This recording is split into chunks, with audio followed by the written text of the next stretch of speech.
በዚህ ሰዓት በጣም ደስ ብሎናል። በዚህ መጠን ታዳጊዎች ይመጣሉ ብለን በፍጹም አልጠበቅንም ነበረ። ግን ከጠበቅነው በላይ ብዙ ናችሁ። ስለመጣችሁ አክብራችሁ ጥሪውን ትልልቅ ሰው ራሱ ተጠርቶ እንደናንተ አክብሮ አይመጣም እና እግዚአብሔር አምላክ ይባርካችሁ። ከማለዳ እንግዲህ የጀመረው የታዳጊዎች ፕሮግራም አሁን በከሰዓትም ይቀጥላል። ጥሩ ጥሩ ፕሮግራሞች አሉ። እንግዲህ ከኋላ ሆኜ አንዳንድ እያየሁ ነበር። አንዳንዶች ስልክ መነካካት ጀምረዋል ካሁን እና ስልክ እንግዲህ ለተወሰነ ጊዜ መጠቀማችሁን ያው ለመዝሙር ምናምን ካልሆነ በስተቀር እንዳትጠቀሙ ካሁን አደራ ለማለት ፈልጋለሁ። እንግዲህ ዛሬ ወንድማችን አቤል የተለየ ለእናንተ ጠቃሚ የሆነ ፕሬዘንቴሽን ወይም ሀሳብ አምጥቷል። እሱ ጊዜ ሰጠዋለሁ። ለእሱ ጊዜ ከመስጠቴ በፊት ግን የተወሰኑ ነገሮች ማለት እፈልጋለሁ እና በ1173 ዓመተ ምህረት እንግዲህ ጣሊያናውያን ኢንጂነሪንግ አርኪቴክቸራል ኢንጂነሪንግ ከጀመሩት መሀል ናቸው ይባላል እና ቦናኖ ፒዛኖ የተባለው ኢንጂነር ለዛ ዘመን በጣም ረዥም የሚባለው ግንባታ ይጀምራል በ1173 እና ገና ብዙ እውቀቱም አልነበረም የስነ ህንፃ። ሊሰራ ያሰበው ህንፃ 8 ወደ ላይ 8 ፎቅ ያለው ህንፃ ነው ለመስራት የፈለገው። የቆፈረው ግን ወደ ታች 3 ሜትር ብቻ ነው። የመረጠው መሬት ተንሸራታች መሬት የሚባለው ጥቁር አፈር የሚባለው ሚንሸራተት በጊዜ ሂደት የተንሸራተተ ቤቶችን የሚውጥ ነው እና አፈር መረጣም ጥልቀት ቆፈረው የተስተካከለ ስላልነበረ ገና ገንብቶ ሳይጨርስ ነበረ ህንፃው ማጋደል የጀመረው እና በአሁን ጊዜ በአመት እስከ 500,000 ሰዎች የሚጎበኙት ህንፃ ነው። ዘ ታወር ኦፍ ፒዛ ይባላል። ምናልባት ተምራችሁታል በትምህርት ነው። እስካሁን ድረስ ያው እንደዛው እንደተጣመመ ሲሰራ ተጣምሞ ስለነበር እንደተጣመመ የተንጋደደው ህንፃ እየተባለ እስካሁን ድረስ ይነገርለታል እና ምንድነው ችግሩ? የዚህ ህንፃ የታወር ኦፍ ፒዛ ችግሩ መሰረቱ ጥልቅ አይደለም፣ የተሰራበት አፈርም ትክክል አይደለም እና ክቡራን ታዳጊዎች አሁን እናንተ መሰረት የምትጥሉበት ጊዜ ነው፣ የምትገነቡበት ጊዜ ነው። ልክ እንደዚህ ህንፃ ጠለቅ ያለ ስር የሰደደ ብስለት፣ እንደገና ደግሞ የምትመሰረቱበትን ቦታ ማወቅ፣ ያ ከተስተካከለ ቀሪ ጊዜያችሁ ሁሉ የተስተካከለ ይሆናል። እሺ፣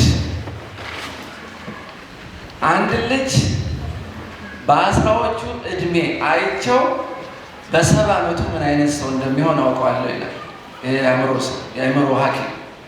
በ10ዎቹ እድሜ የሚሆነውን አይቼ በ70 ዓመቱ ምን አይነት ሰው እንደሚሆን አውቀዋለሁ ይላል። ምክንያቱም የሚቀየር ነገር አይኖርም። አሁን አስተካክላችሁ ማንነታችሁን ካልሄዳችሁ ሰው በ50 ዓመቱ ሊለወጥ አይችልም። አሁን አሿፊ የሆነ በ50 ዓመቱ አሿፊ ሰው ነው። አሁን ሌባ የሆነ ሰው አድጎ አይተውም፣ ሌባ ነው የሚሆነው። ስለዚህ ይሄ ጊዜ ሰይጣንም ይፈልገዋል፣ እግዚአብሔርም ይፈልገዋል። ሰይጣን አጣሞም ሊያሳድግ፣ እግዚአብሔር ደግሞ ኮትኩቶ ሊያሳድግ በጣም ይሄን እድሜ ይፈልገዋል። ስነ ትምህርት ኤዱኬሽን ምዕራፍ 7ን አንባችሁት ይሆናል፣ አንብቡት። የታላላቅ ሰዎች ህይወት የሚል ምዕራፍ አለው እና እዛ ላይ 3 ሰዎችን ይጠቅሳል መጽሐፉ፣ ዮሴፍን፣ ዳንኤልን እና ኢየሱስን። እነዚህ 3ቱ በታዳጊነት እድሜያቸው ትክክለኛ መሰረት ላይ ስለነበሩ ዳንኤል በ90 ዓመቱ ልክ ታዳጊ እንደነበረው ታማኝ ነበር።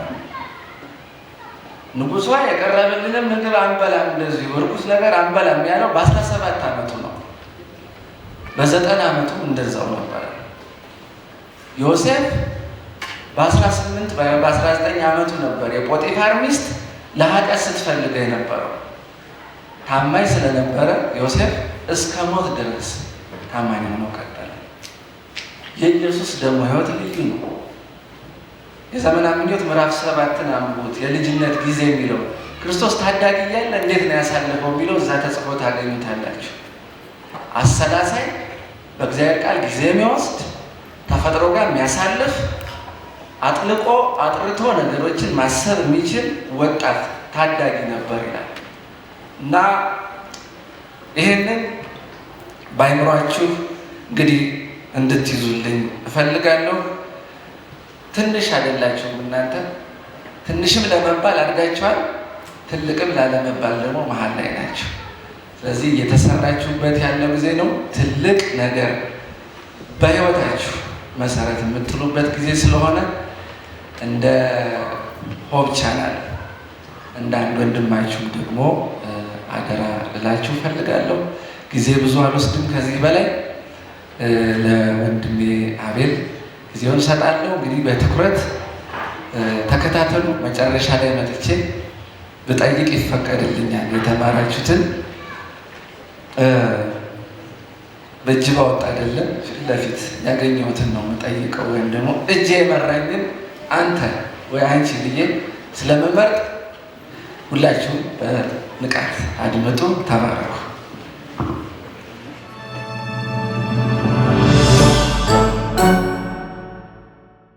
እንዴት ዋላችሁ? ተዘጋጅቶ የጠበቀኝ እንዴት ዋላችሁ? ከዚህ ስትታዩ በጣም ታምራላችሁ። መልካችሁ በጣም ነው የሚያምረው፣ ልነግራችሁ አልችልም። ሴቶቹም ወንዶቹም እግዚአብሔር ይመስገን። ነገር ግን በጣም ድምጻችሁ ደግሞ እንደ መልካችሁ አይደለም። በጣም ነው የሚደብረው ስትዘምሩ ማለት ነው። በጣም ላውዚ ነው። እንደው እንቅልፍ የያዛችሁ የደከማችሁ ነው የሚመስለው። ደክሟችኋል እንዴ? አልደከማችሁ? ስለዚህ ካልደከማችሁ እስቲ በተሻለ መንገድ ስትዘምሩ ልሰማችሁ ፈልጋለሁ እና እስቲ አንድ መዝሙር እንዘምራለን። እኔ ያው ዘማሪ ስለሆንኩኝ መዝሙር እወዳለሁ። ወጣቶች ደግሞ ከወጣቶች ጋር ሲኮን ደግሞ በደንብ ነው የሚዘመረው። ስለዚህ እስቲ በደንብ ስትዘምሩ ልስማችሁ። ሳያችሁ ያስታወሰኝ አንድ መዝሙር አለ። በቃ ይህን ሁሉ ወጣት ይገኛል ብዬ አላሰብኩም ነበርና ይህ ሁሉ ወጣት ስመለከት ዋው እንዴት ደስ ይላል። ስትታዩ እንደው ከጥቂት ቤተክርስቲያኖች ነው የመጣችሁት፣ ግን በቃ ብዛታችሁን ሳይ እንደኛም ደግሞ በቃ መልካችሁን ውበታችሁን ሳይ ይህ ሁሉ ሰው እንደው በቃ ሰማይ መሄድ ቢችል እንዴት ደስ ይላል። ከእግዚአብሔር ጋር እንችላለን አይደል? ከኢየሱስ ጋር። ስለዚህ ሁላችንም ሰማይ እንሄዳለን ብዬ በማመን ወይም እናንተም ሰማይ እንሄዳለን ብላችሁ በማመን እኔ ወደ ከነዓን እጓዛለሁ የሚለውን መዝሙር መጣልኝና እስቲ አብረን እንድንዘምረው ፈልጋለሁ። ከኔ ጋር ልትዘምሩ ፈቃደኛ ናችሁ? በደንብ ዝም ብሎ አይደለም። እሺ፣ በደንብ ሁላችሁም ትችሉታላችሁ። እዚህ ስንቶቻችሁ ትችሉታላችሁ? የምትችሉት በጣም ነው የሚያሳዝነው። እሺ፣ ስለዚህ የማንችል ካለን በደንብ እንለምደዋለን ማለት ነው። ስለዚህ ደጋግመን እንዘምረዋለን፣ እንለምደዋለን። እኔ ወደ ከነዓን እጓዛለሁ፣ እኔ ወደ ከነዓን እጓዛለሁ፣ እኔ ወደ ከነዓን እጓዛለሁ። ከዛ ምን ነበር? በመንገድ ላይ ነኝ፣ ጌታ ይመስገን በመንገድ ላይ ነኝ ይላል። ከዛ በኋላ ወንድሞችና እህቶች ትቀባበሉና ወንድሞች መጀመሪያ አንቺ ባቴጅ እየጠቆማችሁ ከጎን ሴቶች ካሉ አንቺ ባቴጅ እኔ እጓዛለሁ፣ አንቺ ባቴጅ እኔ እጓዛለሁ። ከዛ በኋላ እህቶች ደግሞ ወንድሞች ጋር ትሄዱ አንተ ባትሄድ እኔ እጓዛለሁ ትላላችሁ። እሺ፣ ጊዜው ሲደርስ እሺ እንዘምራለን። እኔ ወደ ከነዓን እጓዛለሁ፣ እኔ ወደ ከነዓን እጓዛለሁ፣ እኔ ወደ ከነዓን እጓዛለሁ። በመንገድ ላይ ነኝ፣ ጌታ ይመስገን በመንገድ ላይ እኔ ወደ ከነዓን ድምፃችሁ አይሰማም። ኧረ ከዚህ በላይ ትችላላችሁ። እኔ ወደ ከነዓን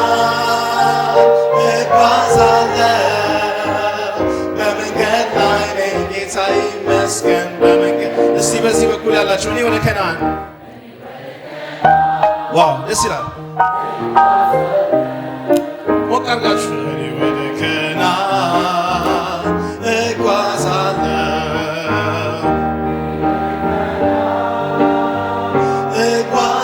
እጓዛለሁ በመንገድ ላይ ነኝ ጌታ ይመስገን። በዚህ በኩል ያላችሁ ከነሱ የበለጠ መሆን አለበት። እኔ ወደ በጣም ያምራል። እኔ ወደ ከነዓን እኔ ወደ ከነዓን እጓዛለሁ በመንገድ ላይ ነኝ ጌታ ይመስገን። ወንድሞች እስቲ እህቶችን ጠይቁ። አንቺ ባትሄጂ እኔ እጓዛለሁ። አንቺ ባትሄጂ እኔ እጓዛለሁ። አንቺ ባትሄጂ እኔ እጓዛለሁ በመንገድ ላይ ነኝ ጌታ ይመስገን። ኧረ ድምፆቻችሁ በጣም ደክሟል። አንተ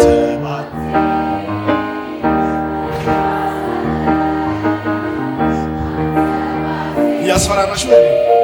እኔ እጓዛለሁ አንተ ባትሄድ እኔ እጓዛለሁ በመንገድ ላይ ነኝ ጌታ ይመስገን። እስቲ ሁላችን ማን ላይ እኔ ወደ ከነዓን በጣም ደስ ይላል። እጓዛለሁ እኔ ወደ ከነዓን እጓዛለሁ እኔ ወደ ከነዓን እጓዛለሁ በመንገድ ላይ ነኝ ጌታ ይመስገን። በመንገድ ላይ ነኝ። እስቲ አንድ ነገር ደግሞ እንሞክር። በጣም እዚህ ጋር ያለው ድምፅ በጣም ደስ ይላል። እዚህ ጋር ትንሽ ደከም ብላችኋል እና እስቲ ላፎካክራችሁ። ስለዚህ እነሱ ይጀምራሉ እኔ ወደ ከነዓን ሲሉ፣ ከዛ እናንተ ትቀበላላችሁ። እኔ ወደ ከነዓን እጓዛለሁ። ገብታችኋል አይደል? እንቀባበለዋለን ማለት ነው። እሺ እኔ ወደ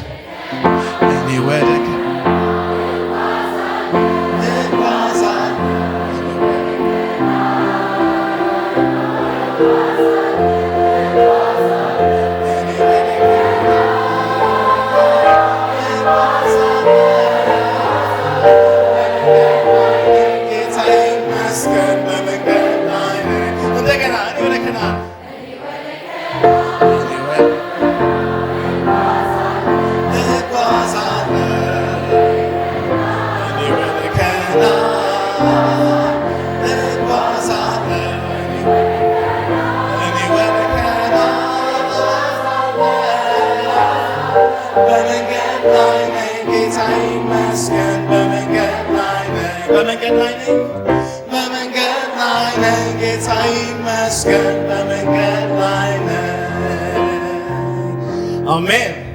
እግዚአብሔር ይመስገን። ስንቶቻችሁ ወደ ከነዓን መሄድ ትፈልጋላችሁ? ወደ ሰማይ ቤት። እግዚአብሔር የተመሰገነ ይሁን። እሺ ወደ ፕሮግራማችን እንቀጥላለን።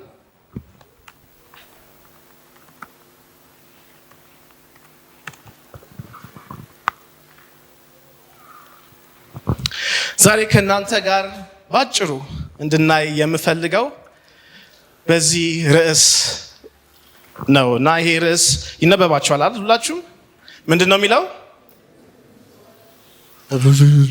በደንብ በሉት እንጂ ምንድን ነው የሚለው? ሁለቱ መስታወቶች።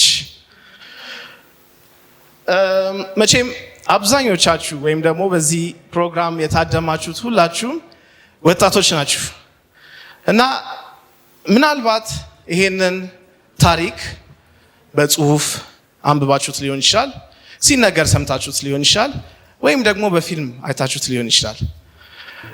የማን ታሪክ ነው? እስቲ ድምጻችሁን ከሰዓት ስለሆነ ነቃ ነቃ በሉ። እሺ ከኔ ጋር ነው በደንብ እንድንነጋገር የምፈልገው። ስለዚህ ይሄ ታሪክ የማን ነው? የስኖ ዋይት። ይህን ታሪክ የሚያውቅ ሰው አለ? ታሪኩን የሚያውቅ? አልጠይቃችሁም። ስንቶቻችሁ እንደምታውቁ ማወቅ ፈልጌ ነው። አብዛኞቻችሁ የምታውቁት ይመስለኛል። ስኖ ዋይት። እንግዲህ ታሪኩን በሙሉ አልነግራችሁም፣ ምክንያቱም ታሪኩ እጅግ ረጅም ነው። ነገር ግን ከዚህ ታሪክ ላይ አንዳንድ የምናውቃቸው ገጸ ባህሪዎች አሉ እና የመጀመሪያዋ ወይም ደግሞ ዋናዋ ገጸ ባህሪ ስኖ ዋይት የምትባለው በምስሉ ላይ የምትመለከቷት ነች። ነገር ግን አንድ ደግሞ በጣም ክፉ ገጸ ባህሪ ያላት ሴት አለች። እሷም ክፏ ንግስት አይደል? ወይም ደግሞ the evil queen የምትባለው ነች። እና ንግስት ሁልጊዜ የምትጨነቅበት ነገር አለ። እሱ ምንድን ነው?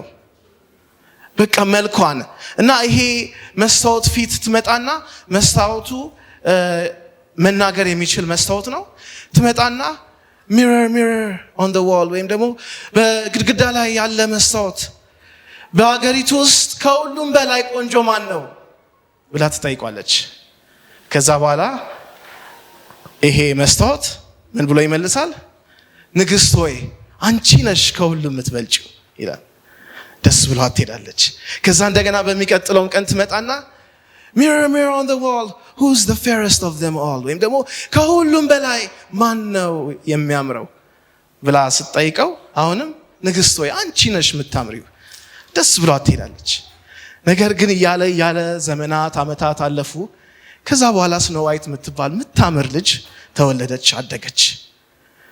እቺ ንግስት እንደለመደችው መጣ በዛ መስታወት ፊት ቆማ መስታወት ሆይ ከሁሉም የሚያምረው ማን ነው ብላ ስትጠይቀው ንግስት ሆይ አንቺ ታምሪያለሽ፣ ነገር ግን ካንቺ በላይ የምትበልጣለች። ንግስቷ በጣም ትናደዳለች። ማነች እቺ ብላ በጣም በቁጣ ተነስታ ከዛ በኋላ ያቺን ልጅ ፍለጋ ትሄዳለች። ይሄ ታሪክ ረጅም ነው፣ ይቀጥላል።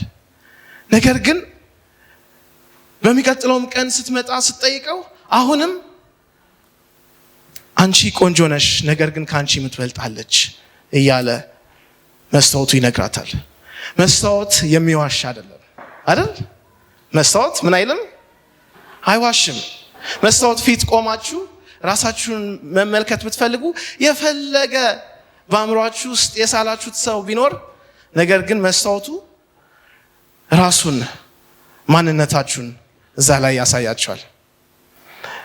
አንዳንድ ልጆች በጣም መስታወት ፊት መቆም ይወዳሉ አይደል? በጣም ራሳቸውን ማየት ይወዳሉ። እንግዲህ አልጠይቅም ስንቶቻችሁ በጣም መስታወት እንደማትወዱ አልጠይቅም። እህቶች ማለት አልፈልግም። እና በጣም ብዙ ሰዎች ግን መስታወት ፊት ረጅም ሰዓት ያሳልፋሉ። በቃ ቁንጅናቸውን ያደንቃሉ፣ ወይም ደግሞ የተበላሸ ነገር ካለ ለማስተካከል ይለፋሉ። መስታወቱ ግን አይዋሽም። ዛሬ ስለ ሁለት መስታወቶች እንድናይ እፈልጋለሁ። ስለ እነዚህ መስታወቶች ከመናገሬ በፊት ግን እንቆቅልሽ እነግራችኋለሁ። በእንቆቅልሹ ስለ እነዚህን መስታወቶች ትገምታላችሁ። ትስማማላችሁ? እሺ። እንቆቅልሽ እንቆቅልሽ። እሺ። የመጀመሪያው መስታወት ሳይራመድ ዓለምን ይዞራል፣ ሳይናገር ምስጢር ያወራል፣ ካልመገብከው ግን እንቅልፍ ይወስደዋል። ድገመው። ሳይራመድ ዓለምን ይዞራል፣ ሳይናገር ምስጢር ያወራል፣ ካልመገብከው ግን እንቅልፍ ይወስደዋል። ማን ነው? እጅ በማንሳት ቀላል ናቸው።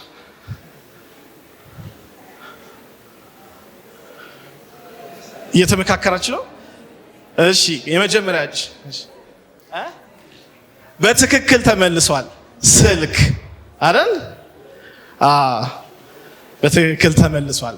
ስልካችን ሳይራመድ ዓለምን ይዞራል፣ ሳይናገር ደግሞ ምስጢርን ያወራል፣ ካልመገበው ደግሞ እንቅልፍ ይወስዳል። ቻርጅ ካላደረግነው ይሞታል አይደል? እሺ፣ ሁለተኛው እንቆቅልሽ። ኧረ ከዚህ በላይ እንቆቅልሽ። ባትሪ ድንጋይ የለውም ግን ለእግር መብራት ነው። አምፖል የለውም ግን የመንገድ ብርሃን ነው። ይህን ቶሎ ማወቅ አለባችሁ። እሺ፣ በትክክል ተመልሷል። ይሄ ማን ነው? መጽሐፍ ቅዱስ። እነዚህን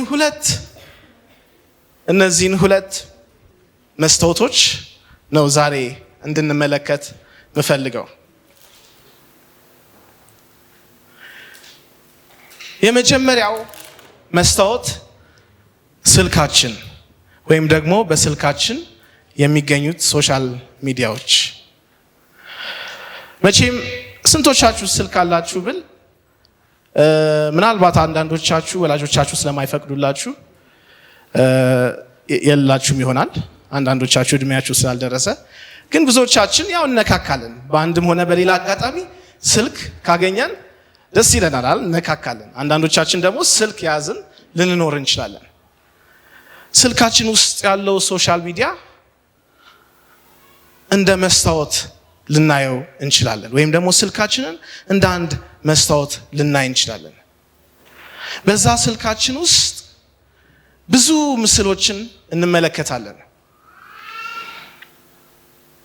አንዱ መስታወት መልካም የሆነ ነገርን ሲያሳየን፣ ሌላው መስታወት ግን ስልካችን ግን ክፉ ነገሮችንም ሊያሳየን የሚችል ነው። ያን ስል ሁሉም በስልካችን ውስጥ የምናገኘው ነገር ሁሉ ወይም ሶሻል ሚዲያ በሙሉ መጥፎ ነው እያልኩኝ አይደለም። ስልካችንን ወይም ሶሻል ሚዲያችንን ለመልካም ነገር ልንጠቀመው እንችላለን። እንደው ኢየሱስ በዚህ ዘመን ቢኖር ልክ እንደ እኔና እንደናንተ አድጎ ቢሆን ኖሮ መቼም ስልክ ይኖረው ይሆናል አይደል? ዝም ብዬ ስገምት አይደል? እንደው እኔን የሚያክል ሰው ቢሆን ስልክ ይኖረዋል።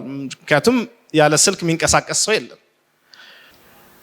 ዛሬ ስልኮቻችን ውስጥ ያሉትን አፕሊኬሽኖች እንዴት እየተጠቀምን ነው ያለ ነው?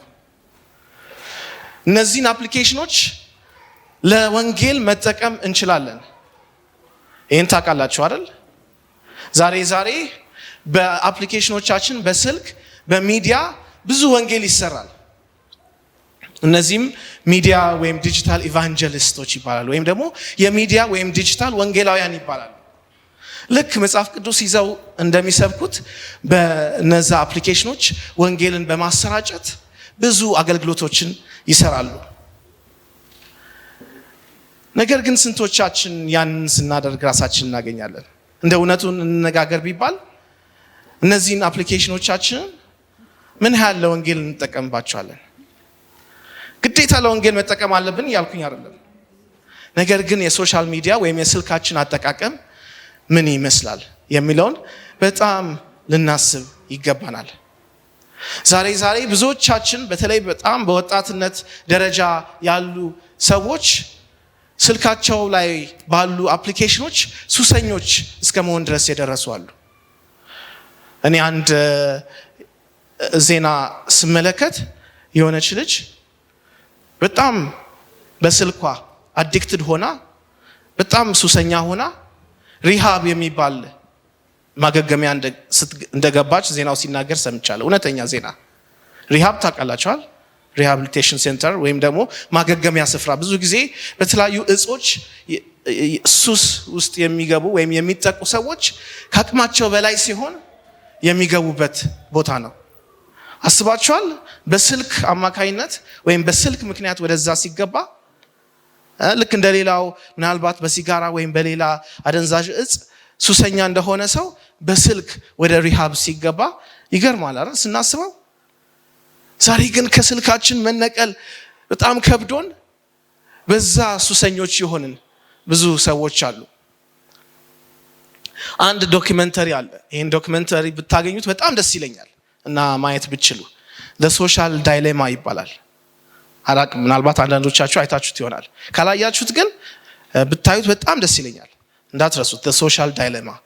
እና ይሄ ዶክመንተሪ ላይ ዶክመንተሪውን የሰው ሰዎች ፌስቡክ እና አሁን እንኳን ኢንስታግራም በፌስቡክ ስር ነው። ነገር ግን በሰዓቱ ፌስቡክ እና ሌሎች ሶሻል ሚዲያ አፕሊኬሽኖችን የሰሩ ዲቨሎፐሮች፣ አፕሊኬሽኑን የሰሩ ሰዎች ወይም በነዛ ድርጅቶች ውስጥ ይሰሩ የነበሩ ሰዎች ተቃውመው ወጥተው ከድርጅቱ ተቃውመው ወጥተው የሰሩት ዶክመንተሪ ነው።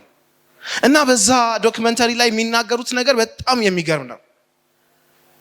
ታውቃላችሁ፣ ስልኮቻችሁን ስትጠቀሙ ወይም ሶሻል ሚዲያ ስትጠቀሙ የምትወዱትን ነገር አንዴ ላይክ ካደረጋችሁ ወይም ደግሞ የሆነ ያህል ሰዓት ከተመለከታችሁ ራሱ አልጎሪዝሙ ወይም ደግሞ ያንን አፕሊኬሽን የተፈጠረበት ሲስተም ያንን የሚመስል ነገር መልሶ መላልሶ ወደ እናንተ ለማምጣት የተዘጋጀ ነው።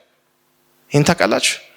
ስለዚህ ምናልባት የሆነ በጣም የሚያስቅ ቪዲዮ አይቼ ላይክ ካረኩኝ ምናልባት ድመትና ውሻ ምናምን ሲሯሯጡ በጣም ተመችቶኝ ላይክ ካረኩኝ እንደነዚህ አይነት ቪዲዮዎች አሁንም ይመጣሉ። አላጋጠማችሁም አይደል?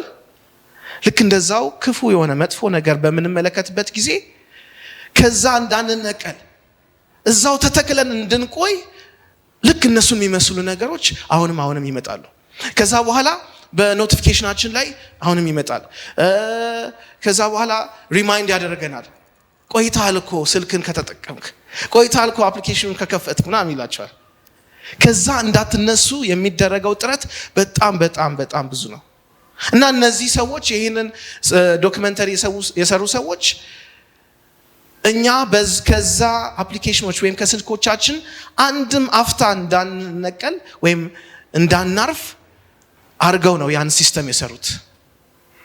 ስለዚህ ቀስ በቀስ ሳናውቀው ረጅም ሰዓት ስልካችንን የተጠቀምን እንቆያለን። ረጅም ሰዓት ያልሆነ ነገር በመመልከት አእምሮችን እናደነዝዟለን። በጣም ከሁሉም በላይ የገረመኝ ነገር ይህንን ዶክመንተሪ የሰሩ ሰዎች በተለይ ደግሞ በነዚህ በነ ፌስቡክ እና ዩቲዩብ የመሳሰሉ ትላልቅ ድርጅቶች ውስጥ የሰሩ ዲቨሎፐሮች ምን እንዳሉ ታውቃላችሁ? እኛ ለልጆቻችን ስልክ አንፈቅድም ወይም ደግሞ እኛ ለልጆቻችን ሶሻል ሚዲያ እንዲጠቀሙ በጭራሽ አንፈቅድም ብለው ሲናገሩ ነበር። አይገርማችሁም? እኛ እነሱን ነገሮች እያየን እንደነዝዛለን። ነገር ግን እነሱ ክፋቱንና ጉዳቱን ስለሚያውቁ ለልጆቻቸው ያንን ነገር አይፈቅዱም። እና የዚህን ያህል ነው ዛሬ በሶሻል ሚዲያ አማካኝነት በጣም እንድንደነዝዝ በጣም እንድንሰምጥ እየተደረገ ያለው።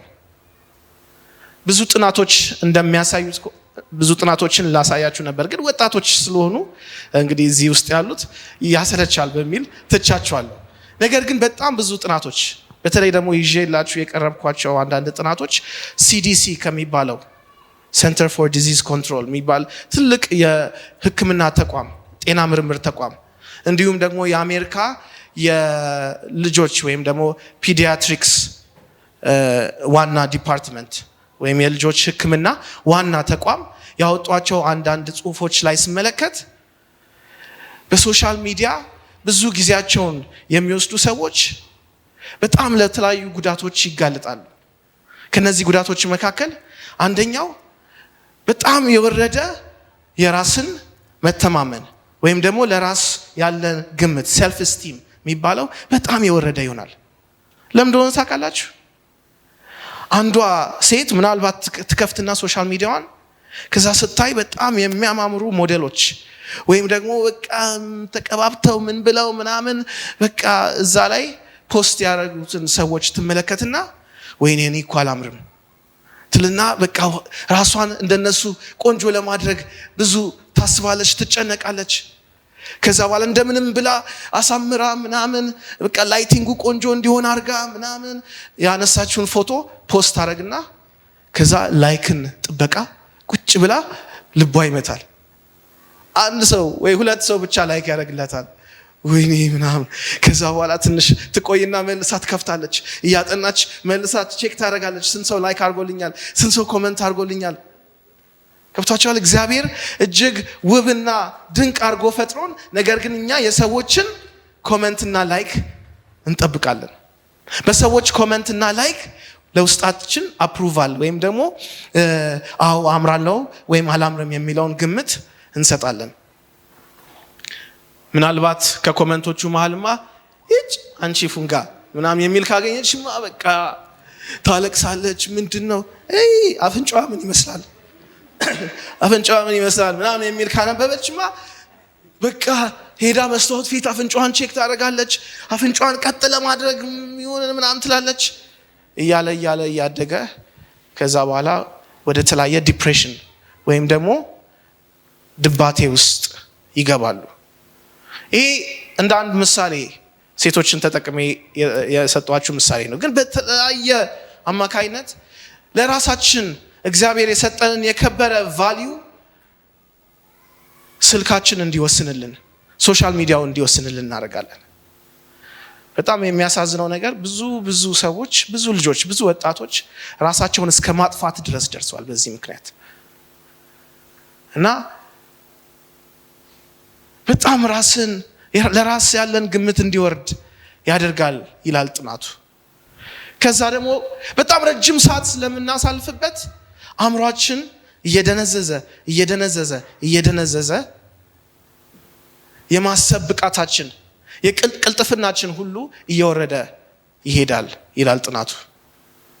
ይህም እርግጠኛ ነኝ እኔ በራሴ እንኳን አውቀዋለሁ።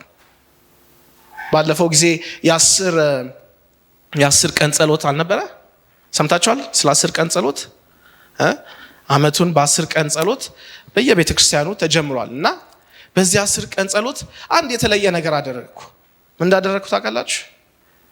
በቃ እኔ በጣም አንዳንድ ጊዜ ሶሻል ሚዲያ ወይም ስልኬን ምናምን ስነካካ በጣም ጊዜ አጠፋለሁ፣ ወይም ደግሞ ለተሻለ ነገር ማጥፋት የምችለውን ሰዓት በሱ ይባክናል።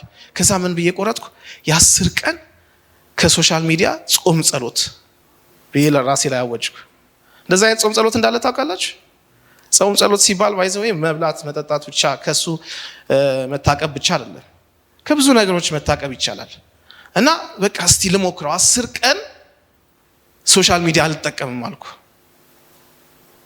በጣም ቀላል ነበር ብል ደስ ይለኛል፣ ግን ቀላል አልነበረም፣ ከባድ ነበር። እጄ ስለለመደ ስልኬን አስቀምጥና ስራዬን እየሰራው ወይም ሌላ ነገር እያደረግኩ ድንገት እጄ ስልኬ ላይ አንሎክ አድርጌ የሆነ ነገር ኖ እናስቀምጠዋለን። ከዛ በኋላ ወክ እያደረኩ ወይ ሲደብረኝ ምናምን ስልኬን አውጣና ኖ ጾም ላይ ነኝ። እንደምንም ያቺን 10 ቀን አሳለፍኩ። በመሃል ብቻ አንድ ሃፒ በርዝዴይ ለማለት ብቻ ሚስቴን ሃፒ በርዝዴይ ለማለት ብቻ ሶሻል ሚዲያ ገብቻለሁ፣ አልዋሽም። ከዛ ውጪ ግን ምንም ነገር አልነካውም። እና ከዛ 10 ቀን በኋላ እንዴት ደስ እንዳለኝ። ምክንያቱም አእምሮዬ የሆነ ሰዓት ላይ እየረሳው መጣ። ስልኬን መነካካት መርሳት ጀመርኩ። እና ወጣቶች ዛሬ ልነግራችሁ የምፈልገው ነገር በስልካችን የምናጠፋው ጊዜ ለተሻለ ነገር መስራት ስንችል በጣም የሚባክነው ሰዓት ብዙ ነው። ከዛም አልፎ ተርፎ አእምሯችን በጣም እየደነዘዘ ይሄዳል። ጥናቶችን ስትመለከቱ አእምሯችን ግሬይ ማተር የሚባል አለው እና ያ ነገር በጣም እየጠፋ ሽሪንክ እያደረገ ይሄዳል ብዙ ስክሪን ታይም ባበዛን ቁጥር። እና እንደውም ምን አይነት ቃል ሰጥተውታል እነዚህ ሳይንቲስቶች? ብሬን ሮት ይሉታል። ሮት ማለት ይሄ ሮተን ምን ማለት ነው? መበስበስ አይደል? የአእምሮ መበስበስ ብለው ሰይመውታል። በሶሻል ሚዲያ አማካይነት ረጅም ሰዓት ስናሳልፍ አእምሯችን እየበሰበሰ አቅሙ እየተዳከመ ከዛ በኋላ ሰውነታችን እየወፈረ ስለማንንቀሳቀስ፣ ገብቷቸዋል። ብዙ ሳይድ ኢፌክቶች አሉት። ያን ሁሉ ስለማልዳስስ ነው። እኔ አንድ ማልረሳው ገጠመኝ እንደውም እና አርጆ ስላሉ በጣም እናንተ ፊት ላሳፍረው ፈልጌ ነውና እና አርጆን ድሮፓት ፋይንደር ማሰለጥንበት ጊዜ አንድ ላይ ይዣቸው ሄድኩኝ ወደ ላንጋኖ እና ላንጋኖ ካምፒንግ ነበረ። በጣም ደስ የሚል ታይም እያሳለፍን ነው ምናምን፣ እሳት አንድደን በዙሪያው በቃ በጣም እየዘመርን ምናምን እየተጫወትን ጌሞች ምናምን። ከዛ ልክ ዝናብ ማንጠባጠብ ጀመረ እና ዝናብ ሲያንጠባጥብ ልነግራችሁ አልችልም፣ እንደ ህፃን ነው ይንኩት ያስ በቃ በዝናብ እንጫወት እንሯሯጥ ምናምን። ግን ለካስ እንዳለ ልጆች ቁጭ ያሉት እንዳለ ልክ ጠብጠብ ማዘር ንግባ አሉና ከዛ ሁሉም ወደ ድንኳኑ። ከዛ ምን ሲባባሉ ነበር መሰላችሁ? ቻት እና ለካስ ስልካቸውን አውጥተው ቻት ሊያደርጉ ነው። እኔ አምላክ ምን ሆናችኋል?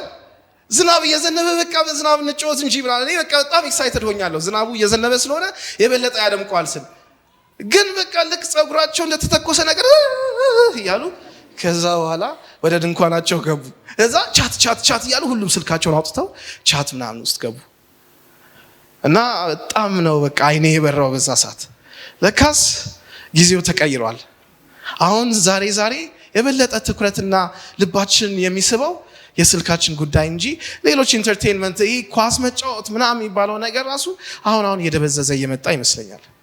በዛ ምክንያት ፊዚካሊ ራሱ አቅማችን እየወረደ ይሄዳል እና ብዙ ነገሮች አሉ ሶሻል ሚዲያ ኢፌክቶችን። እኔ ነገር ግን ዛሬ ስለ ሶሻል ሚዲያ ኢፌክት ብቻ ወይም ደግሞ ስለ መጥፎነቱ ልነግራችሁ አይደለም ዛሬ የመጣሁት። እዛ ጋር አንድ መስታወት አለ። ሌላ ሁለተኛ መስታወት ግን ልሰጣችሁ እፈልጋለሁ። እሱም ምንድነው? መጽሐፍ ቅዱስ። ያዕቆብ ምዕራፍ 1 ከቁጥር 23 እስከ 24 ያለውን ጥቅስ ላንብብላችሁ። ያዕቆብ ምዕራፍ 1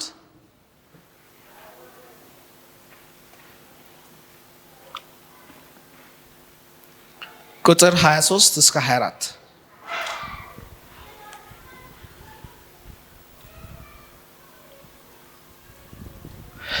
እንዲህ ይላል።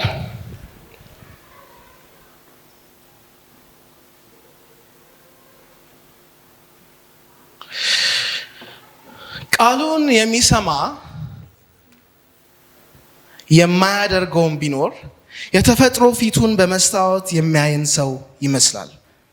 ራሱን አይቶ ይሄዳልና ወዲያውም እንደምን እንደሆነ ይረሳል ይላል። ቃሉን የሚሰማ የማያደርገው ቢኖር የተፈጥሮ ፊቱን በመስታወት የሚያይን ሰው ይመስላል። ራሱን አይቶ ይሄዳልና ወዲያውም እንደምን እንደሆነ ይረሳል ይላል። እዚህ ጥቅስ ላይ እየነገረን ያለው ነገር ቢኖር የእግዚአብሔር ቃል እንደምን እንደሆነ ነው። እንደ መስታወት አይደል? ቃሉን የሚሰማ ነገር ግን የማያደርገው ምንን ይወክላል አለ? መስታወት ላይ ፊቱን አይቶ ጉድፍ እዚች ጋር ምናምን ቆሻሻ ሁሉ አይቶ ምንም እንደማያደርገው ዝም ብሎ ጥሎት እንደሚወጣ አይነት ሰው ነው ይላል። የእግዚአብሔር ቃል እንደ መስታወት ነው። የእግዚአብሔር ቃል እንደ መስታወት ምንን ያሳያል? ቆሻሻ ያሳያል አይደል? በእኛ ላይ ያለውን ቆሻሻ ወይም በእኛ ላይ ያለውን ኃጢአት የሚያሳየን መስታወት ነው። ዘፍጥረት ምዕራፍ 1 ከቁጥር 26 እና 27ን ስትመለከቱ ሳለ እያንዳንዳችን ገና ስንፈጠር ሳል የጌታን ምስል እንድንመስል ተፈልገን ነው እና እዛ ጥቅስ ላይ ይናገራል። ኑ ሰውን እንደ መልካችን እንደ አምሳላችን እንፍጠር ብሎ ይናገራል እግዚአብሔር። እያንዳንዳችን ስንፈጠር እንደ እግዚአብሔር አምሳል ሆነን ነው የተፈጠርነው። ያ ማለት እያንዳንዳችን በምሳሌ ወይም ደግሞ በአካል ክርስቶስን እግዚአብሔርን እንድንመስል ብቻ ሳይሆን በባህሪም እርሱን እንድንመስል ነው። እንደ እግዚአብሔር እንድናፈቅር፣ እንደ እግዚአብሔር ሩህሩህ እንድንሆን፣ እንደ እግዚአብሔር ቸር እንድንሆን፣ እንደ እግዚአብሔር ሁሉን እንድንወድ ነው የተፈጠርነው። መጽሐፍ ቅዱሳችን ላይ አንድ የሚገርም ታሪክ እናገኛለን። ይህም ታሪክ የሙሴ ታሪክ ነው እና ሙሴ ከእግዚአብሔር ጋር የእግዚአብሔርን ትእዛዛት በሚቀበልበት ጊዜ ከእርሱ ጋር ረጅም ጊዜ አሳለፈ አይደል? 40 ቀንና 40 ሌሊት ከእግዚአብሔር ጋር እንዳሳለፈ ይናገራል። ከዛ በኋላ ከእግዚአብሔር ጋር ጊዜ አሳልፎ ወደ ማደሪያ ወደ ህዝቦቹ ወይም ደግሞ ወደ ህዝቡ ከተራራው በወረደ ጊዜ ምን ሆነ ይላል ታሪኩ ላይ? ፊቱ በጣም ያበራ ነበረ እና ኤለን ዋይት ይህንን ስታብራራ በጣም ደስ በሚል መንገድ ነው ያብራራችው። እና ምን ትላለች? ልክ ሙሴ ፊቱ አብርቶ በሚመጣበት ጊዜ መጽሐፍ ቅዱስም እንደሚናገረው ሰዎች ፊቱን ማየት በጣም ከበዳቸው። ለምን? በጣም ያበራ ስለነበረ እና በጣም ያበራ ስለነበረ ፊቱን ማየት ሲከብዳቸው ፊቱ ላይ መጎናጸፊያ ወይም ደግሞ እንደ ጨርቅ አይነት ነገር ጣል ተደረገለት። በጣም ያበራ የነበረው አይን እስከሚያሳምም ድረስ ስለነበረ ማለት ነው። ከዛ በኋላ በጣም ደስ የሚለው ነገር ኤለን ዋይት ስታብራራ ምን አለች መሰለ? ልክ ሲወርድ አንዱ አየውና በጣም ደነገጠ እና ደንግጦ በመንቀጥቀጥ ሆኖ መናገር ሁሉ እስኪያቅተው ድረስ ፍሪዝ አደረገ። በጣም ደነገጠ። ከዛ ምናምን ብሎ ፊቱ ላይ እየጠቆመ ምናምን ብሎ ወደ ሰማይ ጠቆመ ይላል። እና በቃ መናገር አቃተው። ግን ምን እያለ ነው? ፊት በጣም ያበራል፣ ልክ እንደ እግዚአብሔር ያበራል አይነት ነገር ሆነ ይላል እሷ ስትጽፍ። እና በጣም የሚገርም ነው። እና ለምንድን ነው የሙሴ ፊት ግን እንደዛ ያበራው ብለን በምንጠይቅበት ጊዜ እሱ ምን ስለነበረ ነው? ከእግዚአብሔር ጋር ጊዜን ስላሳለፈ ነው። ከእግዚአብሔር ጋር ረጅም ጊዜ አብሮ ስላሳለፈ የእግዚአብሔር ክብር በፊቱ ያንጸባርቅ ነበረ። እዚህ ላይ አንድ ጥቅስ ጳውሎስ የጻፈውን እንድንመለከት ፈልጋለሁ። ሁለተኛ ቆሮንቶስ ምዕራፍ 3 ከቁጥር 18 ላይ እና ስለዚህ ሁኔታ ሲናገር ጳውሎስ እንዲህ ይላል፣ እኛም ሁላችን በመጋረጃ በማይከደን ፊት የጌታን ክብር እንደ መስታወት እያብለጨለጭን መንፈስ ከሚሆን ጌታ እንደሚያደርግ ያን መልክ እንመስል ዘንድ ከክብር ወደ ክብር እንለወጣለን ይላል። ልድገምላችሁ። እኛም ሁላችን በመጋረጃ በማይከደን ፊት የጌታን ክብር እንደ መስታወት እያብለጨለጭን መንፈስ ከሚሆን ጌታ እንደሚደረግ ያን መልክ እንመስል ዘንድ ከክብር ወደ ክብር እንለወጣለን ይላል። በሌላ አነጋገር ምን እያለ ነው? እኛ ሁላችንም የጌታን መልክ እንደ መስታወት እያንጸባረቅን እርሱን ወደ መምሰል ከክብር ወደ ክብር የበለጠ እሱን ወደ መምሰል እንለወጣለን ይላል። ያኔ ሙሴ በፊቱ ሲንጸባረቅ የነበረው ብርሃን የእግዚአብሔር ክብር ነበር። እና የእግዚአብሔር ክብር ምንድን ነው ብለን ስንመለከት የእግዚአብሔር ባህሪ ነው፣ የእግዚአብሔር መልካምነት ነው፣ የእግዚአብሔር ፍቅር ነው። ያ ባህሪው ነው ክብሩ። እና ልክ ሙሴ ያንን የእግዚአብሔርን ክብር ሲያንጸባርቅ እንደነበረው እኛም ደግሞ ከእግዚአብሔር ጋር ጊዜ ባሳለፍን ቁጥር ያንን ክብር እያንጸባረቅን እንሄዳለን። አያችሁ፣ ዛሬ ጊዜያችንን በተለያየ ነገር ማጥፋት እንችላለን። እኔ ግን ላደፋፍራችሁ የምፈልገው ከእግዚአብሔር ጋር የበለጠ ጊዜ እንድናሳልፍ ነው። ከቃሉ ጋር የበለጠ ጊዜ እንድናሳልፍ ነው። ከቃሉ ጋር የበለጠ ጊዜ ባሳለፍን ጊዜ የበለጠ እሱን እየመሰልን የእግዚአብሔርን ባህሪ በውስጣችን እየተቀረጸ እንሄዳለን። ሰዎች ሲያዩን ዋው በጣም ነው የምታበራው፣ በጣም ነው የምታበሪው፣ ወይም ደግሞ ዋው እንዴት ደስ የሚል ባህሪ ያለው፣ እንዴት ደስ የሚል ባህሪ ያላት። በቃ እኛን ሲያዩ ክርስቶስን ያስታውሳሉ። እኛን ሲያዩ የእግዚአብሔርን ፍቅር፣ የእግዚአብሔርን መልካምነት በሕይወታችን ይመለከታሉ። ያ እንድንሆን ነው ጳውሎስ እየመከረን ያለው፣ ከእግዚአብሔር ጋር ጊዜ እንድንወስድ። ይሄ ባይ ዘ ዌይ አውቶማቲካሊ የሚመጣ ነገር ነው። ከእግዚአብሔር ጋር ጊዜ ባሳለፋችሁ ቁጥር የበለጠ ነው እሱን እየመሰላችሁ የምትሄዱት። ነገር ግን ከዓለማዊ ነገር ምናልባት ስልኮቻችን ላይ ካለው ሶሻል ሚዲያ ወይም ደግሞ ክፉ ወይም እግዚአብሔርን የማያውቁ ጓደኞቻችን ወይም ህብረተሰብ መሀል ስንሆን የበለጠ ያንን ህብረተሰብ እነዛን ሰዎች እየመሰልን እንሄዳለን። ስለዚህ ዛሬ ከእግዚአብሔር ጋር የበለጠ ጊዜ እንድናሳልፍ አደፋፍራችኋለሁ። በመጨረሻ እንግዲህ አንዳንድ ውይይቶች እንዲኖሩ እፈልጋለሁ። ሰዓታችን የሚፈቅድ ከሆነ ጥቂት ጥያቄዎች እርስ በርሳችሁ እንድትነጋገሩ እፈልጋለሁ እና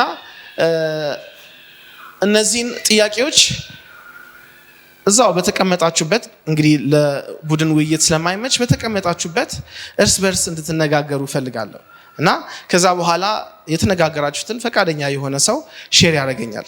የመጀመሪያው ጥያቄ እንድትነጋገሩ እንፈልገው ይነበባል። እዚህ ላይ ትንሽ ብለሪ ነው፣ ነገር ግን አነብላችኋለሁ። ሶሻል ሚዲያ ላይ በቀን ምን ያህል ጊዜ ታሳልፋላችሁ? የመጀመሪያው ጥያቄ። ምናልባት የማይፈቀድላችሁም ከሆነ ያንን መናገር ትችላላችሁ። ነገር ግን ኦነስት እንድትሆኑ ፈልጋለሁ፣ እውነተኛ እንድትሆኑ ፈልጋለሁ። ሶሻል ሚዲያ ላይ ምን ያህል ጊዜ ታጠፋላችሁ? ከዛ በኋላ ምናልባት በኋላ አልጠይቃችሁም የግል ጥያቄ ስለሆነ፣ ነገር ግን እዛው ሼር መደራረግ ትችላላችሁ። የትኛው ሶሻል ሚዲያ ላይ ነው በጣም ጊዜ የምታሳልፉት? በጣም ፎሎ የምታደርጉት ሰው ማን ነው የሚለውን ትነጋገራላችሁ። ጥያቄዎቹን ሁሉ ላንብብላችሁ። ሁለተኛ የምትነጋገሩት የሶሻል ሚዲያን በጎና በጎ ያልሆነ ተጽዕኖዎችን ተለማምዳችኋል ወይም ኤክስፒሪየንስ አድርጋችሁታል? አይታችሁታል? መጥፎ በሆነ መንገድ አፌክት ሲያደርጋችሁ ከኔ ጋር ናችሁ አይደል? ወደ ውይይቱ ትገባላችሁ። መጀመሪያ ግን ጥያቄዎቹን ላምብላችሁ። የሶሻል ሚዲያን መጥፎና መልካም ተጽዕኖዎች አይታችኋል? ኤክስፒሪየንስ አድርጋችኋል? ተለማምዳችኋል? በዛ የሚቸገር ሰው ታውቃላችሁ? ይህንን እዛው ትወያያላችሁ። ሶስተኛው ጥያቄ ሶሻል ሚዲያን እንዴት መመጠን እንችላለን? ምን ማድረግ እንችላለን? እኔ አሁን ቅድም የራሴን ትንሽ ምሳሌ ነግሬያችኋለሁ። ሌላ ምሳሌ የጀመርኩትን ደግሞ እነግራችኋለሁ እንዲጠቅማችሁ። ነገር ግን የእናንተን መስማት ፈልጋለሁ። እንዴት መመጠን እንችላለን? ለሶሻል ጊዜ የምናጠፋውን ጊዜ እንዴት መመጠን እንችላለን? አራተኛው ደግሞ ከጌታ ጋር እንዴት የበለጠ ጊዜ ደግሞ ማሳለፍ እንችላለን? ከጌታ ጋር እንዴት የበለጠ ጊዜ ማሳለፍ እንችላለን? እስቲ እነዚህን ጥያቄዎች ጥቂት ደቂቃዎች ሰጣችኋለሁ፣ እዛው ተወያዩበት። እርስ በርስ ካወራችሁ በኋላ እንደገና ደግሞ ዞር ትሉና ከኋላ ካለ ሰው ለምሳሌ ከፊት ያለው ከኋላ ካለው ቀጥሎ ሶስተኛው ወንበር ደግሞ ከአራተኛው ወንበር ጋር እንደዛ እያላችሁ ዞር ብላችሁ ደግሞ ትነጋገራላችሁ። እሺ፣ ሌላ ወሬ ግን አታውሩ። እነዚህን ጥያቄዎች ትመልሳላችሁ።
በጣም ቆንጆ ውይይት እንደነበር ነው የምገምተው። አንዳንዶቻችሁ ሁሉ እዚህ አካባቢ ያላችሁ የተመታታችሁ ነው የምትወያዩት እና ደስ ይላል። እሺ፣ ስለዚህ እስቲ ከተነጋገራችሁት ውስጥ ሼር ማድረግ የሚፈልጋለ ማካፈል የሚፈልጋለ እነዚህን ጥያቄዎች ላይ የመጀመሪያው ላይ ሶሻል ሚዲያ ላይ በቀን ምን ያህል ጊዜ ታሳልፋላችሁ? ፐርሰናል ጥያቄ ሊሆን ይችላል። ነገር ግን ምናልባት ከውይይቱ ሼር ማድረግ የሚፈልግ ሰው በዚህኛው ጥያቄ ብቻ ሳይሆን በሁሉም ላይ ከነዚህ ውስጥ በአንዱ ሼር ማድረግ የሚፈልግ የተነጋገራችሁትን የለም እጅ በማውጣት ካልሆነ ራሴ መጥቼ ነው የምጠይቃችሁ።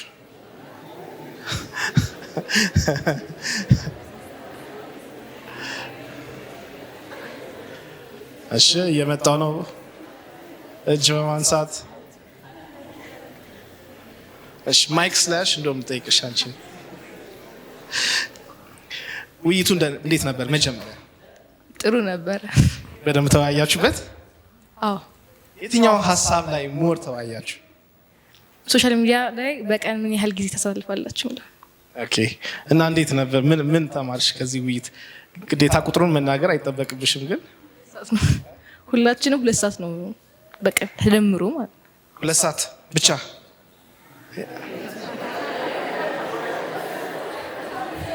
ተደምሮ የየግላችን ተደምሮ ጭራሽ ድምሩ ነው 2 ሰዓት። እኔ ብቻ 2 ሰዓት ትጠቀማለች፣ እሷ ብቻ 2 ሰዓት ትጠቀማለች። ከዛ በጣም ደስ ይላል። እሺ በጣም ጥሩ ላይ የተነጋገረ ከዚህ በእነዚህ ጥያቄዎች እሺ ከማውቃቸው ልጠይቅ። ምን ከነዚህ ጥያቄዎች ውስጥ የትኛው ላይ ተወያያችሁ? ሶሻል ሚዲያ በቀን ምን ያህል ታሳልፋላችሁ? ምን ያህል ታሳልፋችሁ? ከ2 ሰዓት እስከ 3 ሰዓት። ከ2 ሰዓት እስከ 3 ሰዓት። የትኛው ሰዓት ላይ ነው በብዛት የምትጠቀሙት? ከትምህርት ቤት መልስ። ከትምህርት ቤት መልስ ከሰዓት ነው ወይስ ማታ? ወደ ማታ ወደ ከሰዓት።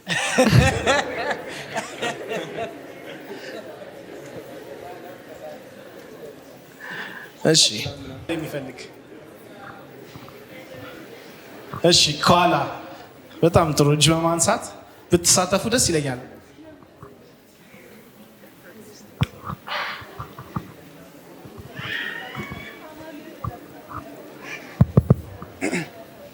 አመሰግናለሁ ለተሰጠኝ እድልና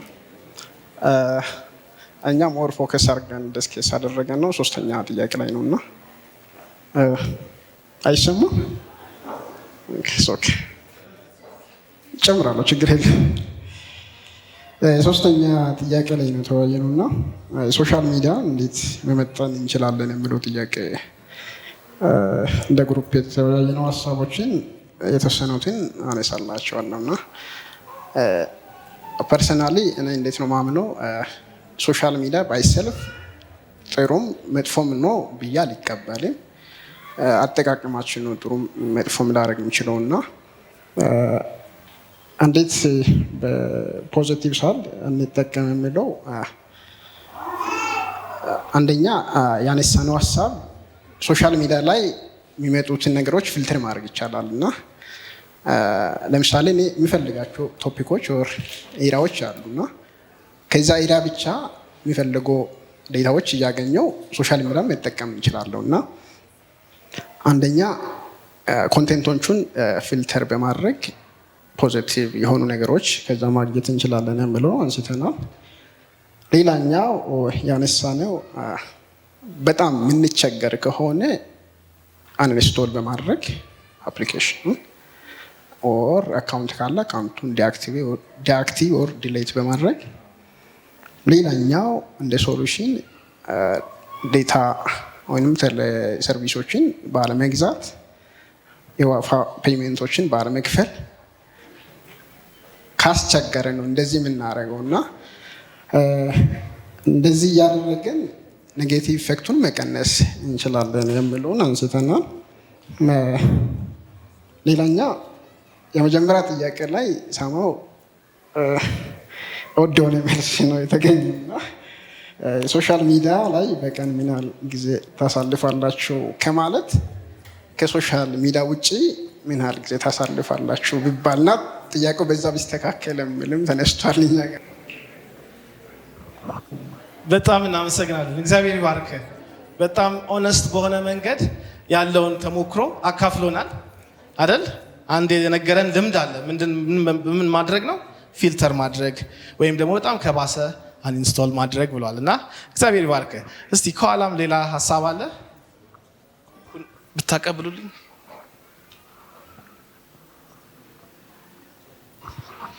ጥሩ ውይይት ነው እንግዲህ የተወያየን ያለ ነው።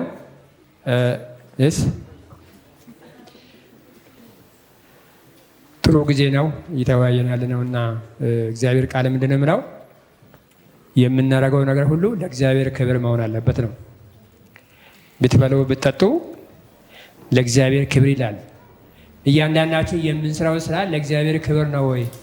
እዛ ከፍተን ስናይ የምናየው እግዚአብሔር የሚያስከብር ነው ወይ ብለን ካን ሰማይን ኢየሱስ ክርስቶስን ካየን ሰማይን ካየን ወደዛ እንዴ ቴክኖሎጂ ማለት ግዴታ ነው። አታዩ ማለት የሚከለክል ማንም የለም። ነገር ግን እያንዳንዷ ቀን እያንዳንዷ ሰዓት የምናደርገው ነገር ሁሉ ለእግዚአብሔር ክብር ነው ወይም ለእኔ ክብር ነው፣ ለስጋዬ ክብር ነው ወይም ለመንፈሳዊ ክብር ነው የሚለውን ካየን ሁሉ ነገር ይቻላል ማለት። ስለዚህ ውስጡ ብዙ በሽታ አለ፣ ብዙ ሞት አለ፣ ብዙ ስቃይ አለ፣ የዛ ያኔ ብዙ ነገሮች አሉ። ስለዚህ እግዚአብሔር እኛን አእምሮ ሰጠን፣ ክፉና ደጉን ለይተን እንድናውቅ ነው አእምሮ ሰጠን ማለት። ከእንስሳት የተለየ ነው ሰው። ከእንስሳ የተለየው ብሩህ አእምሮ እግዚአብሔር የሰጠው ክፉን ለይቶ በጎ ነገሩን ማወቅ እንዲችል ነው። ያ ማናውቅ ከሆነ እኮ እንስሳ ነው። ያን አውቆ እግዚአብሔርን የሚያስከብር እግዚአብሔርን የሚጎዳ ነገር አንድ ሰው የሚያደርግ ከሆነ አእምሮ አልተጠቀመም። ስለዚህ ሁልጊዜ አእምሮአችን ለመልካም ነገር የተፈጠረ አእምሮ ነው። ስለዚህ ለመልካም ነገር የምንጠቀም ከሆነ አንደኛ እኛም እንጠቀማለን፣ እግዚአብሔርም ይከብራል። አንደኛ ይህን ማሰብ ነው። የሚያደርገው አድራጎት የሚሰራው ስራ ሞባይልም ሲጎረግር ሲያይ ማንኛውን ሲያደርግ እግዚአብሔር ይከብራል ወይ እኔ እየከበርኩ ነኝ እግዚአብሔርን እያስከብረን ወይ እያለን በደንብ አድርገን ማት አለብን። ይህን ካየ ነገሩ ቀላል ነው። ሌላ ዜጋ ከይቶቼ ጋር የተወያየ ነው። አንዲቷ ቀኑን ሙሉ ነው የሚያየው እስከ 12 ሰዓት ያያል አለች። ቀንሳ ደግሞ አይ ቲቪ ስለማያይ 7 ሰዓት ነው አለች። 7 ሰዓት። ሁለቱም ደግሞ ሌሎቹ ደግሞ ምን አሉ? አይ ሳምንቱ ሙሉ ተማሪ ስለሆን ቀላይ ማታ ማታ ነው የሚያየው። ያም ሆኖ ሲደመር ያው ምንም ለውጥ የለውም እና በሚቻለው አቅም የምናደርገው አድራጎቶች ሁሉ የሰማይን እግዚአብሔርን ያስጠይቀናል፣ በጣም ያስጠይቀናል። እዚህ ጋር በጣም ባርገ መስራት አለ። ምክንያቱም ጊዜያችንን፣ ጉልበታችንን፣ አቅማችንን ኢኮኖሚ ነው። እዛ እኮ ገንዘብ ወልተን እኮ ምን አይደለም በኢኮኖሚ በኩል ይጎዳናል፣ ከእግዚአብሔር ጋር ያጣለናል። ስለዚህ የምናደርገው ነገር ሁሉ ለእግዚአብሔር ክብር እንዲሆን ራሳችን ዝግጁ ማድረግ አለብን ብዬ ነው የምናገረው። ጊዜ ስል እግዚአብሔር ይስጥልን። በጣም እናመሰግናለን። በጣም ጥሩ ሀሳብ ነው ያቀረበልን ያካፈለን። የምናደርገው ነገር ሁሉ ለእግዚአብሔር ክብር መሆን አለበት ተብሏል። እውነት ነው አይደል? እኛ የጊዜያችን ባለቤት አይደለንም፣ እግዚአብሔር ነው ጊዜን የሰጠን። ስለዚህ ጥሩ ባላደራዎች፣ ታማኝ ባላደራዎች መሆን አለብን። እንግዲህ ሰዓት ያለን አይመስለኝም፣ መጨረስ አለብኝ። ነገር ግን አንድ ከኤለን ዋይት ጽሁፍ ላነብላችሁ የምፈልገው አክቹዋሊ ሁለት እንትኖች ናቸው፣ ሁለት ክፍሎች ናቸው።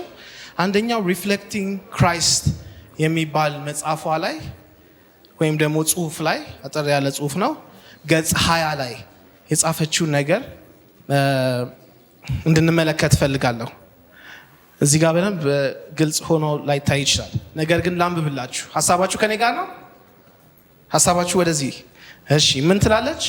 የክርስቶስን ማንነት በትኩረት የሚመለከት ሰው ባህሪው ልክ የእርሱን መምሰል ይጀምራል። እስከ ነገሩ ያንን ሰው የሚያየው ሁሉ የክርስቶስ ባህሪ በውስጡ እንደ መስታወት ሲያበራ ያያል። እኛ ሳናውቀው በየቀኑ ከገዛ መንገዳችንና ፈቃዳችን እየወጣን ወደ ክርስቶስ መንገድ፣ ወደ ፈቃዱና ወደ ውብ ባህሪው እንለወጣለን። በዚህ ሁኔታ በክርስቶስ እያደግን እንሄዳለን። ሳናስበውም የእርሱን መልክ ማንጸባረቅ እንጀምራለን። ክርስቲያን ነን የሚሉ ብዙ ሰዎች ግን ትኩረታቸው በጣም ምድራዊ ነገር ላይ ብቻ ሆኗል። አይኖቻቸው ተራ ነገሮችን ለማየት ስለለመዱ አእምሯቸውም የሚጨነቀው በዚያው በምድራዊ ነገር ነው። በዚህ ምክንያት መንፈሳዊ ሕይወታቸው ጥልቀት የሌለውና የማይረካ ይሆናል። ንግግራቸውም ቢሆን ቁም ነገር የሌለው ቀሊል ይሆናል። ታዲያ እነዚህ ሰዎች እንዴት የክርስቶስን መልክ ሊያሳዩ ይችላሉ? የጽድቅ ፀሐይ የሆነውን የክርስቶስን ብርሃን ወደ ጨለማው ዓለምስ እንዴት ሊያደርሱ ይችላሉ? ክርስቲያን መሆን ማለት እኮ ክርስቶስን መምሰል ነው። ሄኖክ ሁል ጊዜ በኢየሱስ ተጽዕኖ ስር ይኖር ነበር። በቸርነቱ፣ በምሕረቱ፣ በርኅራኄው፣ በትዕግስቱ፣ በየዋህነቱና በፍቅሩ የክርስቶስን ባህሪ ያሳይ ነበር። ከክርስቶስ ጋር በየቀኑ የነበረው ቅርርብ ያን ያህል በቅርብ ከሚገናኘው ከጌታው ጋር እንዲመሳሰል ለወጠው ትላለች ሪፍሌክቲንግ ክራይስት ገጽ 20። ከዛ በኋላ የኤለን ዋይት ኮመንት በአድቬንቲስት ወይም ኤስዲኤ ባይብል ኮመንተሪ ቮሊዩም 6 ገጽ ቁጥር 1097 ላይ ወደ ክርስቶስ ተመልከቱ፣ ያንን ማራኪ ባህሪውን አስተውሉ፣ እርሱን ስትመለከቱ ደግሞ ወደ እርሱ መልክ ትለወጣላችሁ። በእምነት ሆነን ያንን የሰይጣን የጨለማ ጥላ አልፈን ስናይ የእግዚአብሔርን ክብር በሕግ ውስጥ የክርስቶስንም ጽድቅ ስንመለከት በክርስቶስና በነፍሳችን መካከል የጋረደን ጭጋግ ተገፎ ይወገዳል ትላለች። እና ዛሬ ወጣቶች እንደገና ልነግራችሁ የምፈልገው ነገር የምናጠፋው ሰዓት ወይም ደግሞ የምናየው ነገር እኛን እየቀረጸ እኛም ያንን የምናየውን እየሆንን እንሄዳለን። ስለዚህ የትኛውን መስታወት ነው ማንጸባረቅ ወይም መመልከት የምትፈልጉት? እዚህ ጋር ያለውን የስክሪናችንን መስታወት ነው ጊዜ መስጠት የምትፈልጉት ወይስ ደግሞ የእግዚአብሔርን ቃል መስታወት? የስክሪናችንን ወይም ደግሞ በዛ ውስጥ ያለውን ኮንተንት ክፉን ነገር የበለጠ በተመለከትን ጊዜ ያንን እየመሰልን እንሄዳለን ሳንፈልግ። ነገር ግን በሕግ ውስጥ ያለውን ውበት የቃሉን ውበት ስንመለከት ሳለ የክርስቶስን ባህሪ ስንመለከት ሳለ እኛም ያንን እየመሰልን እንሄዳለን። ስለዚህ ዛሬ ምርጫውን ልተውላችሁ እፈልጋለሁ። ወደ የቤቶቻችሁ ስትሄዱ እስቲ እነዚህን ጥያቄዎች አሰላስሉ። ምን ያህል ጊዜ ነው እያጠፋው ያለሁት በሶሻል ሚዲያ? ምን ያህል ጊዜ ነው ለጌታ ደግሞ ጊዜ እየሰጠሁት ያለሁት የሚለውን እንድታስቡና ምርጫችን የሁላችን ምርጫ ከጌታ እግር ስር ቁጭ ብለን እንድንማር እንዲሆን የኔ ምኞት ነው። ስለሰማችሁኝ አመሰግናለሁ። እግዚአብሔር አብዝቶ ይባርካችሁ። አሜን።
እግዚአብሔርን ስለነበረን ጊዜ እናመሰግነዋለን። ብዙ ጥሩ ነገር እንዳገኛችሁ አምናለሁ። እኔ በበኩሌ ብዙ ነገር ተምሬያለሁ፣ አግኝቻለሁ። እግዚአብሔርን አመሰግናለሁ። እስቲ ወንድማችን አቤልን መባረክ አለብን አይደል?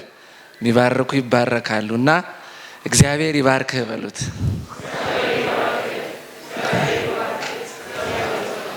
እግዚአብሔር ይባርክ። በጣም እንደተባረኩ የምታውቀው እኔ አንዴ ስል 3 የባረኩ እና እግዚአብሔር የተመሰገነ ይሁን። በመዝሙርም ደግሞ ያገለገሉን የሲኤምሲ ታዳጊዎችን እግዚአብሔር ይባርካችሁ ላለው። ወደ ማጠቃለል ስንመጣ ቃሌን ማክበር ስላለብኝ እጠይቃለሁ ያልኩትን 2 ጥያቄ ጠይቄ ጨርሳለሁ እና ፊት አይቶ አዳላ እንዳይባል ጨፍኜ ነው የምጠቁመው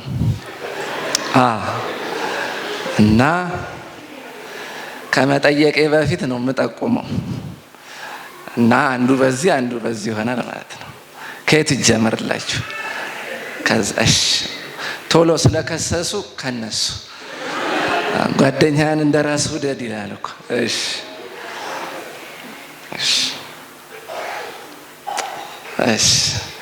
እጇን እንዲህ ብላ አንቺ እጃንቺ ላይ ነው ያረፈው። እሺ ቅድም ወንድማችን አቤል ሲያስተምረን ሳይንቲስቶች በሚዲያ ምክንያት የሚመጣውን በአይምሮ ላይ ችግር ስም ሰጥተውታል ብሎ ነግሮን ነበርና እና ያ ስም ምንድን ነው? እሺ እዛ የሚረዳት ካለ ጎረቤት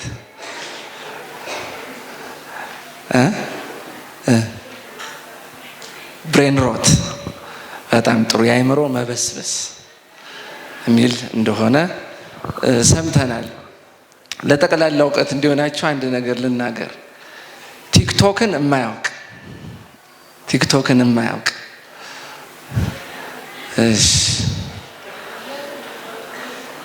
ቡክቶክን የሚያውቅ ቡክቶክን የሚያውቅ 1 2 በጣም ጥሩ 3 4 ቡክቶክ። የሚገርማችሁ ስልክን ዴቨሎፕ ያደረጉት ሀገሮች ስልክን ዴቨሎፕ የሚያደርግ ጭንቅላት እንዲኖራቸው አይፈልጉም። ሁሌ ተጠቃሚ ሲመጣ የምትጠቀሙ እንደሆነ ነው የሚፈለገው። እንደዛ ነው እና እንግሊዝ ሀገር ውስጥ ሰዎች፣ ህፃናቶች፣ ታዳጊዎች ይሄ ብሬን ሮት የሚባለው ነገር እያጋጠመ ስለሆነ አንድ ዘዴ ያመጡ። እሱ ምንድነው? ቡክቶክ ነው። አሁን ቡክቶክ ልክ እንደ ቲክቶክ በጣም አጫጭር ደቂቃ 2 ደቂቃ 3 ደቂቃ አንድ መጽሐፍ ሰመሪ የሚሰራበት ሳይት ነው እና ታዳጊ ልጆች እዛ እየገቡ ጥሩ መጽሐፍ እየመረጡ እንዲያነቡ ይበረታታል። እና ሁልጊዜ ተጠቃሚ ሆናችሁ ለመቅረት ከፈለጋችሁ ሁሌ ተጠቀሙ። ግን ከዛ ለማለፍ ከፈለጋችሁ ብሬን ሮትን ለመጠበቅ ማንበብን፣ አይምሮን ማሰራትን ልመዱ ለማለት ነው። እንልመድ። እኔንም ነው የመጨረሻው በዚህ መደዳ እንግዲህ እድለኛ የሆነውን መርጬ እዛ መልስ ይሰጡናል ማለት ነው። እሺ የትኛዋ ትሆን? ከአዲስ ጎን ያለችው ስሟን ስለረሳሁት ነው። አቤል ቅድም ሲያስተምረን ብታዩት በጣም ጥሩ ዶክመንተሪ ነው ስለ ሶሻል ሚዲያ ብሎ የነገረን ነበርና ታስታውሻለሽ?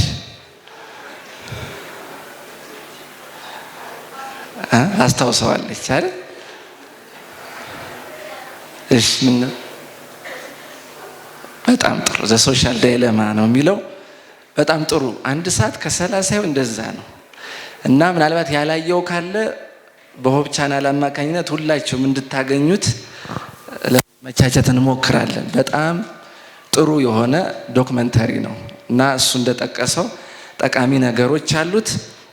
ሀሳቤን በአንድ የቻይናዎች የሞት ቅጣት መንገድ ልጨርስ እና ቻይናዎች በጣም ከባድ ወንጀለኛን በተለይ በቀደመው ዘመን የሚገሉበት አንድ ዘዴ አለ እና ስለሱ ሳነብ በጥይት ተመቶ መሞት ጥሩ ነው፣ በጣም ጥሩ ነው። እና ምንድን ነው የሚያደርጉት? አንድ ሰው ሙሉ በሙሉ ሴትም ብትሆን ወንድ ጸጉሩ ይነሳል፣ ባዶ ነው የሚደረገው። ከዛ በኋላ ወንበር ላይ ይቀመጣል፣ ጥፍርግ ተደርጎ እንዳይነቃነቅ ይታሰራል። ከዛ ከላይ ትንሽ 1-2 ሜትር ከፍ ተደርጎ በበርሜል ሙሉ ውሃ ይዘጋጃል። ከዛ በኋላ ከዛ በርሜል ጠብ እያለች ነው ውሃ የምትወጣው።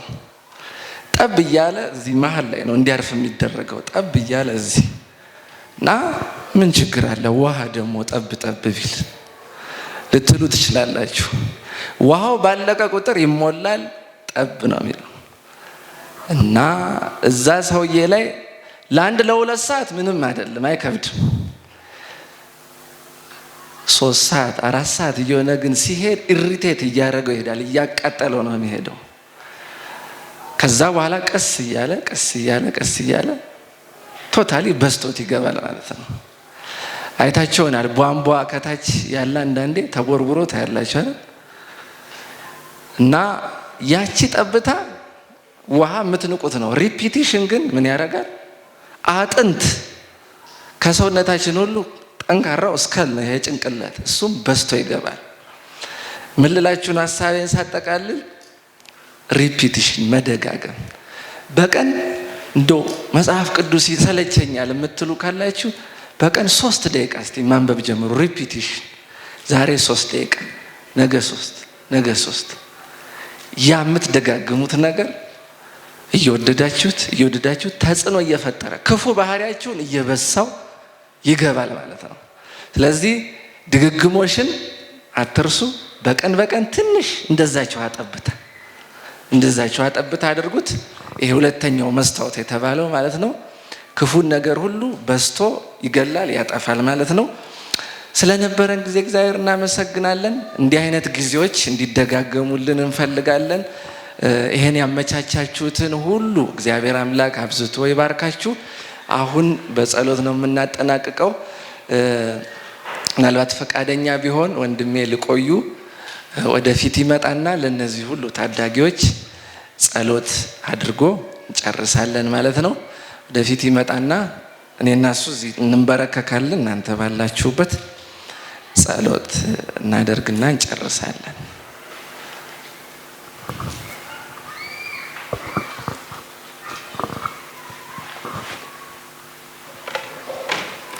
እሺ እንጸልይ።